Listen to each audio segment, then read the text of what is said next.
अस्सलाम वालेकुम नाज़रीन आप देख रहे हैं हमारे सोशल मीडिया चैनल देख रहे हैं पाकिस्तान और मैं हूं फैसल शहजाद। नाज़रीन वापडा टाउन सरगोदा का इलेक्शन एक ऐसा इलेक्शन बन गया जिसको हम कह सकते हैं कि किसी MNA और MP के इलेक्शन जितनी कंपेन इसकी की जा रही है और इलाका बागटा वाले में इसकी पूरी धूम मची हुई है, ठीक ठाक धूम मची हुई है।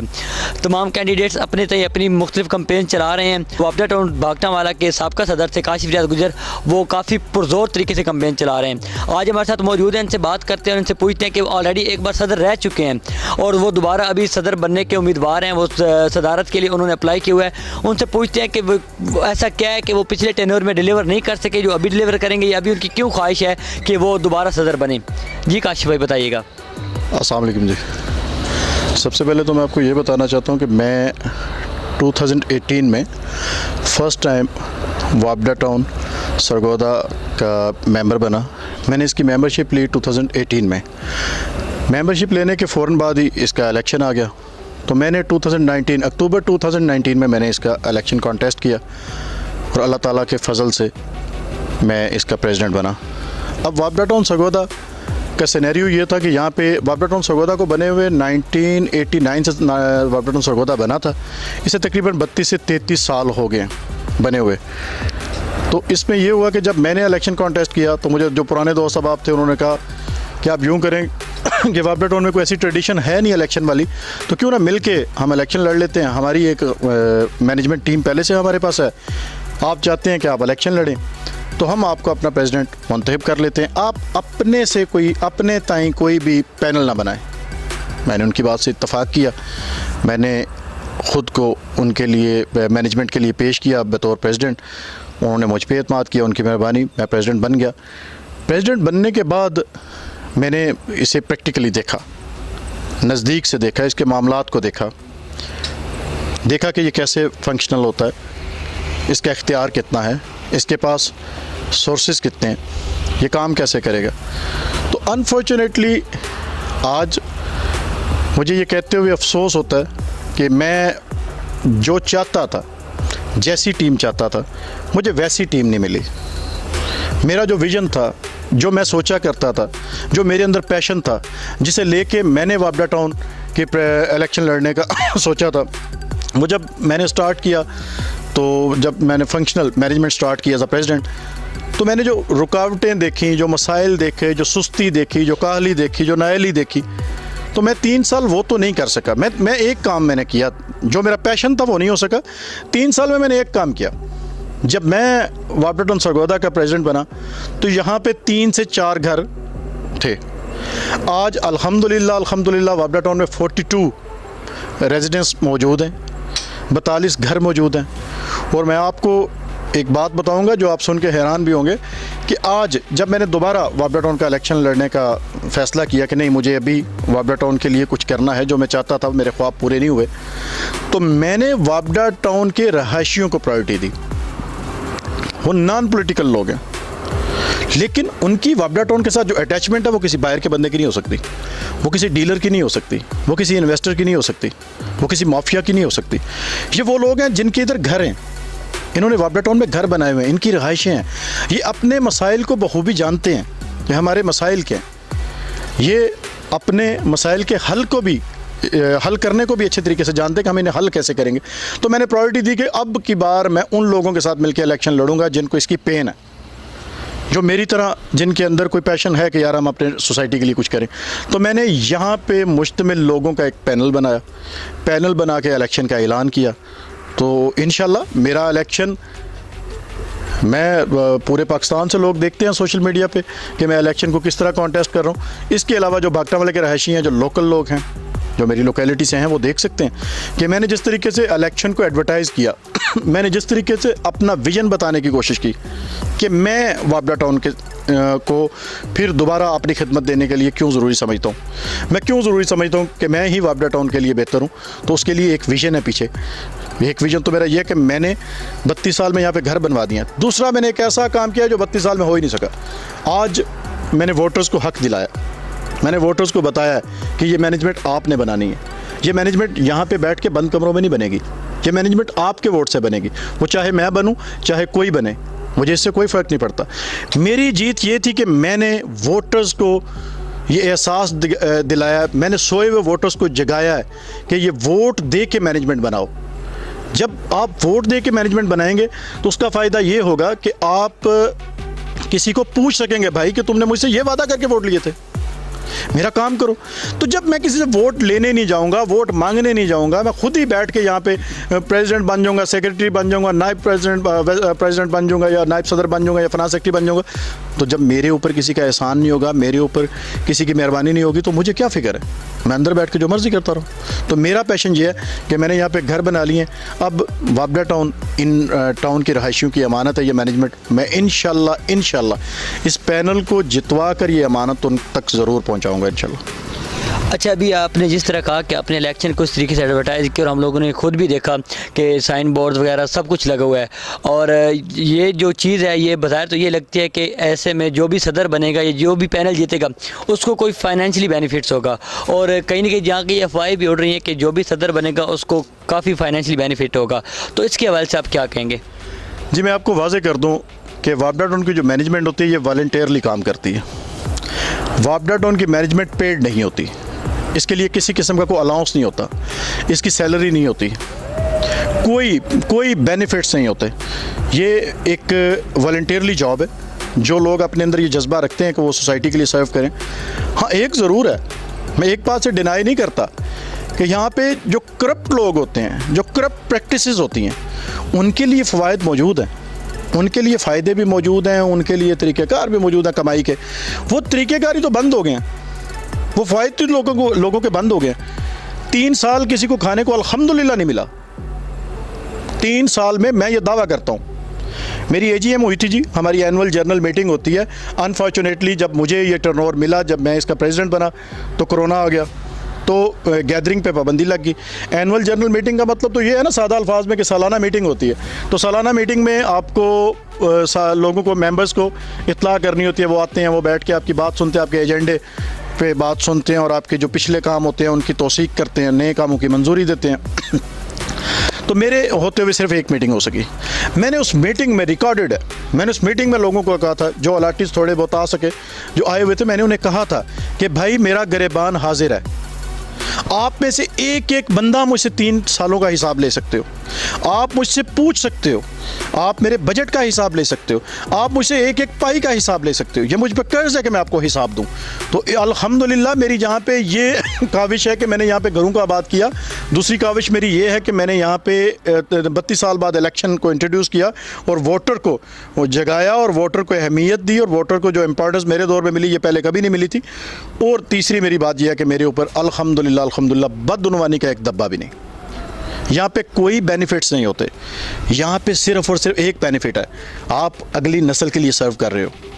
मेरी तो सोच ये है, मेरी सोच ये है कि मेरी एक नस्ल ने वापडा टाउन देख लिया है। आज मेरी उम्र अल्हम्दुलिल्लाह 40 साल है, मैं 10 साल का था जब ये वापडा टाउन बना था, 30 साल गुजर गए हैं। मेरी इस नस्ल ने इसे यूं ही खंडरात में बदले हुए देखा है। मेरी जो नस्ल, जो मेरे साथ लोग जवानों में, उन्होंने ऐसे ही देखा था। लेकिन मैं ये समझता हूँ कि यहाँ पे इस वापडा टाउन, वापडा एम्प्लॉयज़ कोऑपरेटिव सोसाइटी सरगोदा में बारिश का पहला कतरा हूँ। ये जब आबाद हो जाएगी तो मेरे लिए इतना ही काफ़ी है कि लोग कहेंगे यार यहाँ पे कोई बंदा था जिसने इसे आबाद किया था। मैं तो इस विजन के साथ काम कर रहा हूँ, मैं तो अपनी अगली नस्ल के लिए काम कर रहा हूँ, मैं तो भागटावाला की तरक्की के लिए काम कर रहा हूँ। भाईजान, मैं आपको ये बताता चलूँ कि वापडा टाउन सरगोदा जो ये 1726 कनाल पे है, ये एक न्यू भागटावाला है। ये भागटावाला की तहसील, अगर आप चाहते हैं कि आपके भागटावाला को तहसील का दर्जा मिले, तो उससे सबसे बड़ी बात और सबसे अहम बात यह है कि वापडा टाउन तरक्की करे, वापडा टाउन आबाद हो। आपका वापडा टाउन आबाद होता है तो आप यूँ समझें कि आप इंशाल्लाह भागटावाला को तहसील का दर्जा दिलवाएंगे। तो मेरी ये काविश सिर्फ वापडा टाउन की हद तक नहीं है, मेरी ये काविश इस सारी लोकेलिटी के लिए, मेरी ये काविश भागटावाला के लिए।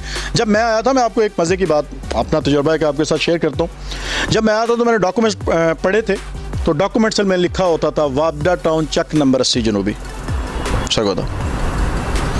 मैं पहला बंदा था जिसने से सोशल मीडिया पे और डॉक्यूमेंट्स पे वापडा टाउन भागटावाला सरगोदा लिखना शुरू किया। बिलाशुबा ये 80 चक का रकबा है। भागटावाला भी तो मुख्तलिफ चकूक का मजमूआ है ना जी, एक शहर है, लेकिन भागटावाला अब एक पहचान बन चुका है। मैं पहला बंदा हूँ जिसने से डॉक्यूमेंटेडली वापडा टाउन भागटा वाला सरगोदा लिखा सोशल मीडिया पे, और आहिस्ता आहिस्ता ये डॉक्यूमेंट का हिस्सा बन गया।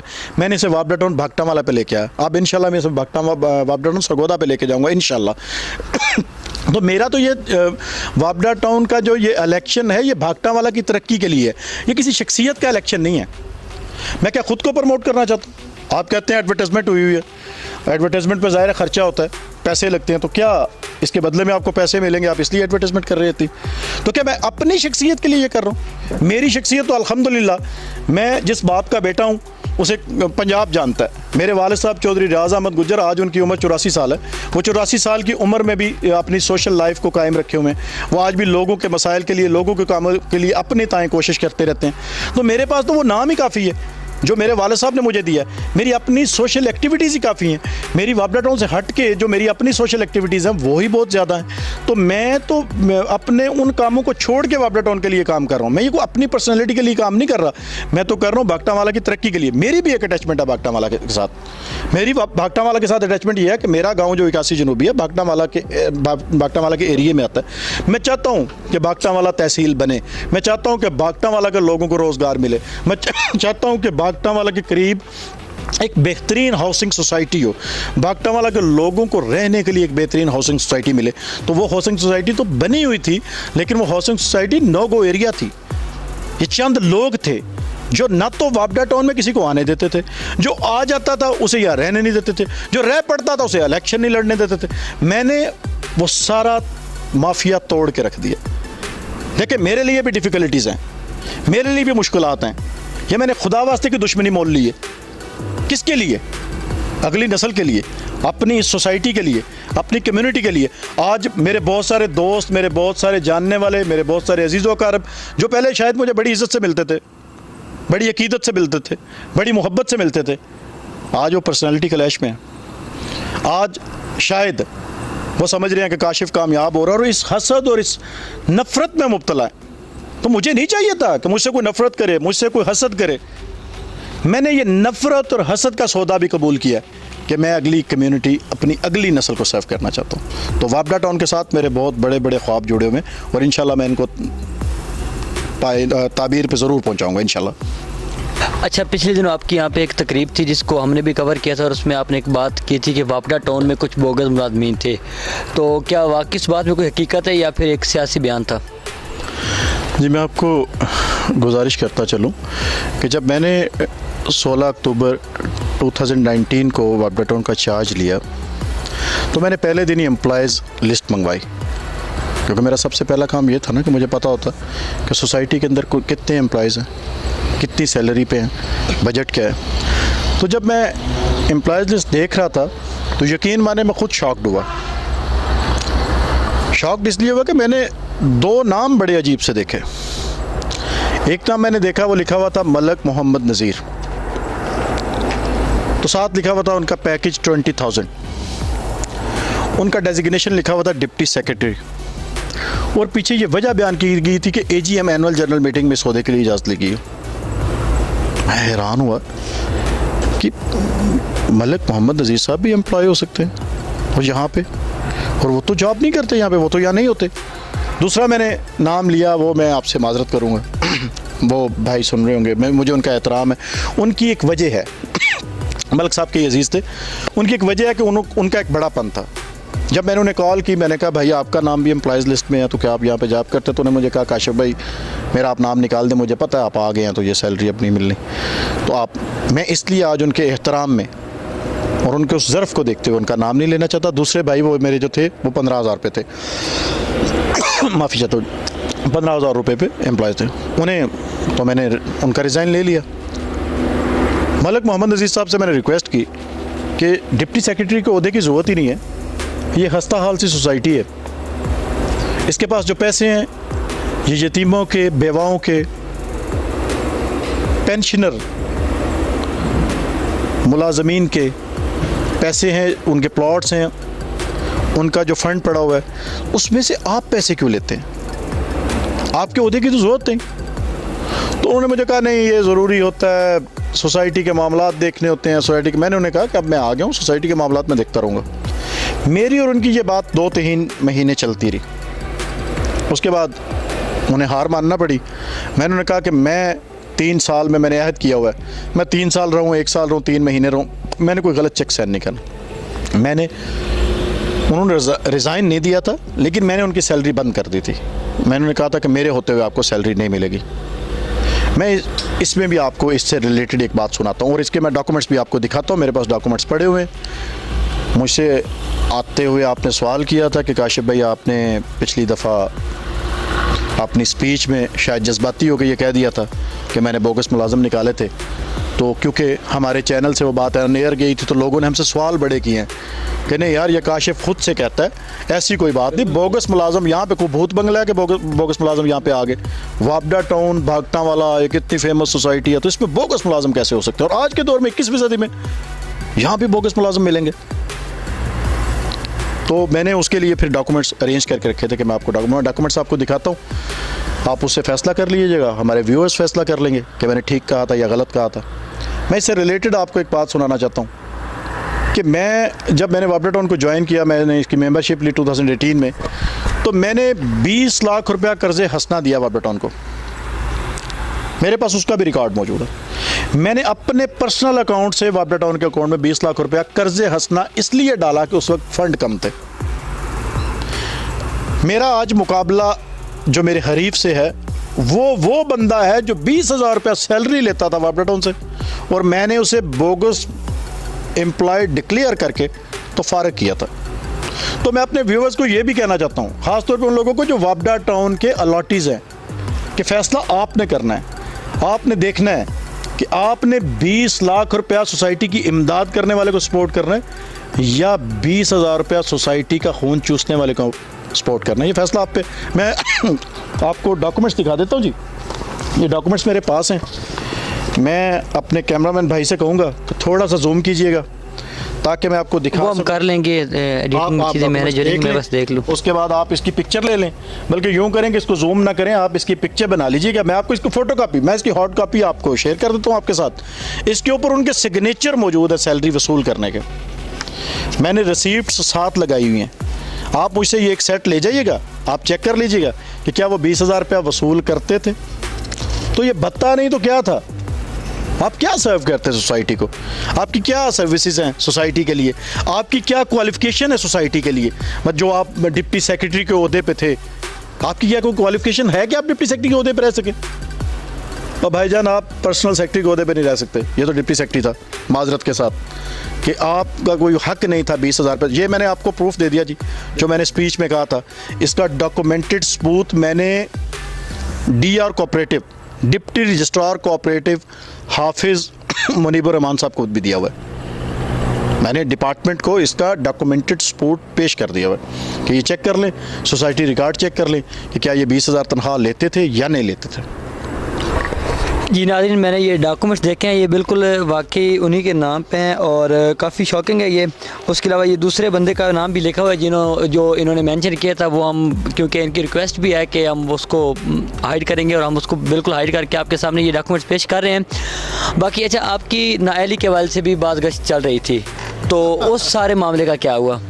हाँ जी, मैं वो कह रहा था ना कि मैं 20 लाख देने वाला नाअहल हूँ और 20,000 लेने वाला अहल है। भाईजान, गुजारिश ये है कि वापडा टाउन में 32 साल इलेक्शन नहीं हुआ था, और जब इलेक्शन हुआ है तो बहुत सारे लोगों को मरोड़ उठ रहे हैं कि ये इलेक्शन क्यों हो रहा है। मैंने जब अपने ही पैनल का ऐलान किया, इन सादा लोगों के साथ मिलकर पैनल बनाया, तो मेरे ख़िलाफ़ पहले दिन से प्रोपेगेंडा शुरू हो गया। मैं भागटा वाला की जिस गली, जिस बाज़ार, जिस नुक्कर पे भी लोगों से मिलने जाता, वोट की रिक्वेस्ट करने जाता, लोग कहते काशिफ भाई हम आपका एहतराम करते हैं, आपकी आजिज़ी, आपकी ताबेदारी हमें अट्रैक्ट करती है। लेकिन हमें आपका मुखालिफ पैनल कहता है कि काशिफ गुज्जर इलेक्शन न लड़िया, 80 होए तो गुज्जर इलेक्शन नहीं लड़ता। तो मैं हर किसी से रिक्वेस्ट करता था कि वोट तो मुझे आपने तभी देना ना जब मैं कैंडिडेट हुआ। कैंडिडेट मैंने अपने बलबोते पे, अपने रब के करम पे, अपने दोस्तों की दुआओं से बनना है। वोट मुझे आपने देना। लेकिन लोग मेरी बात मानते नहीं थे। वो कहते थे कि छोड़ो जी भाई, ये किसी को कैंडिडेट बनने नहीं देते। इन्होंने 32 साल को कैंडिडेट यहाँ पे बनने दिया ही नहीं। मैंने कहा चलें, मैं आपको कैंडिडेट बन के दिखाऊंगा इंशाल्लाह। मैंने डॉक्यूमेंट सबमिट करवा दिए। जब मैंने डॉक्यूमेंट सबमिट करवाए तो एतराज़ात की डेट पे मेरे ख़िलाफ़ इन्होंने एतराज़ कर दिया। एतराज़ क्या किया? एक रिजवान जावेद नामी आदमी है, लाहौर से हैं, 512 शालीमार उनका प्लॉट है वापडा टाउन में। वो मुझ पे एतराज़ करते हैं कि काशिफ गुज्जर एक लैंड ग्रैबर है, लैंड माफिया है, प्रॉपर्टी डीलर है, तो ये इलेक्शन लड़ने का हक नहीं रखता। मैं ऑन ईयर कह रहा हूँ, जो मुझ पे इल्ज़ामात थे मैं साफ बता रहा हूँ। रिजवान जावेद साहब हैं वो, मुझे नहीं पता रिजवान जावेद साहब कौन। मुझ पे जो एतराज़ करने वाले साहिब हैं, एप्लीकेशन के साथ उनकी कोई फ़ोटो कापी नहीं लगी, उनका कोई फ़ोन नंबर नहीं लिखा हुआ, एक बोगस एप्लीकेशन। हेयरिंग पे मैं जाता हूँ, डिप्टी रजिस्ट्रार साहब के पास मुझे बुलाते हैं कि आपके खिलाफ एप्लीकेशन है, मैं चला जाता हूँ, मैं इन पर्सन पेश होता हूँ। मैं उन्हें कहता हूँ कि मुझे लायर की ज़रूरत है जी, मैं इन पर्सन आया हूँ। वहाँ पे एक लायर बैठे हुए थे, आबिद रांझा साहब, एक मेरे ही खरीफ मलिक नज़ीर साहब भी वहाँ पे बैठे हुए थे। आपको दिलचस्प वाक़या सुनाता हूँ कि वो वहाँ पे बैठे हुए हैं, मैं अंदर जाता हूँ, आबिद रांझा साहब मेरे ऊपर 45 मिनट गुफ्तगू करते हैं, काशिफ साहब ये हैं, ये हैं, ये हैं, वो हैं, जैसे होता है इलेक्शन में, ये हमारा सिस्टम है। मैंने सारी बातें सुनने के बाद उन्हें कहा कि मेरे ख़िलाफ़ एप्लीकेंट कौन है? डीआर साहब ने बड़े ताज्जुब से मेरी तरफ देखा और कहा कि रिजवान जावेद साहब है उन पर। मैंने कहा तो ये मेरे जो साथ बैठे हुए हैं ये कौन है?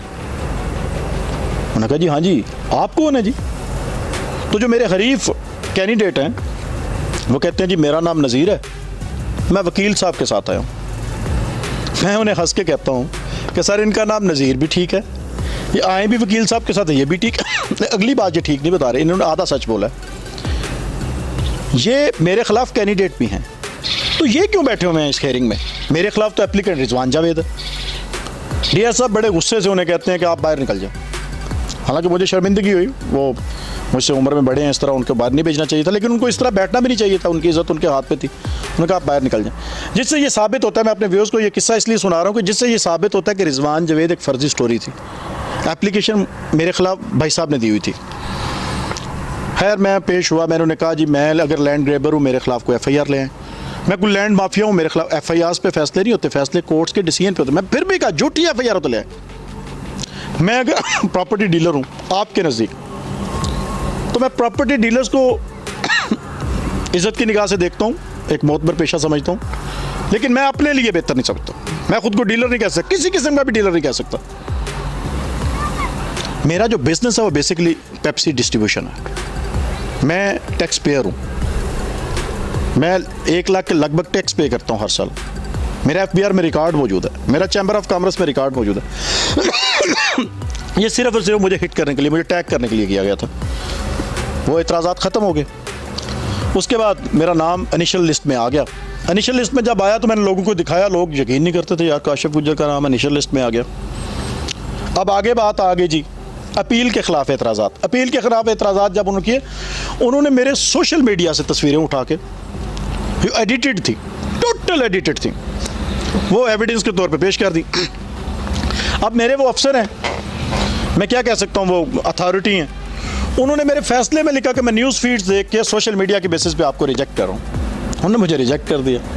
उन्होंने मुझे रिजेक्ट किया तो बागटा वाला में तो जैसे तूफान बदतमीज़ी आ गया जी।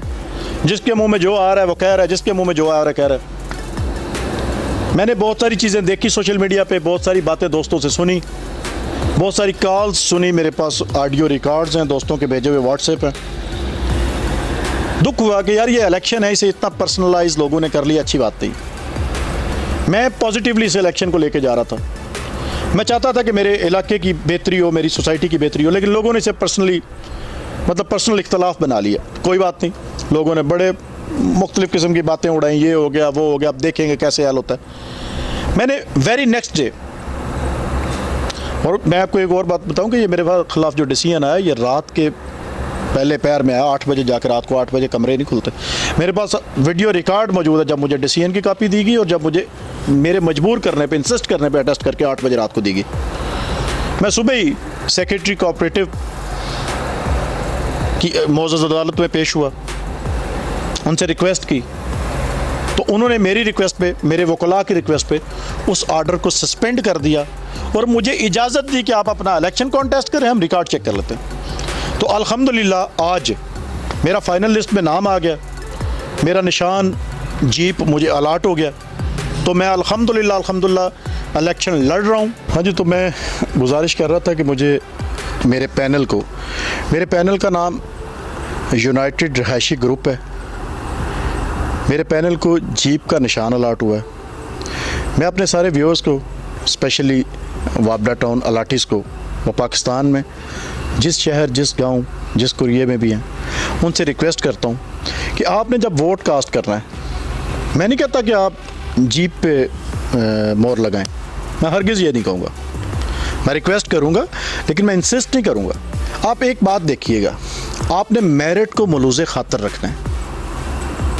आपने जिसको भी वोट देना है उसका विजन ज़रूर पूछना है, उसका एजेंडा ज़रूर पूछना है, उसका मंशूर ज़रूर पूछना है कि वो सोसाइटी का इलेक्शन किस लिए लड़ रहा है, वो क्यों चाहता है कि सोसाइटी के मैनेजमेंट में आए, क्या वो इस अहल है कि वो सोसाइटी के मैनेजमेंट में आए, क्या वो मॉरली, फाइनेंशियली इस काबिल है कि उस पर ट्रस्ट किया जा सके।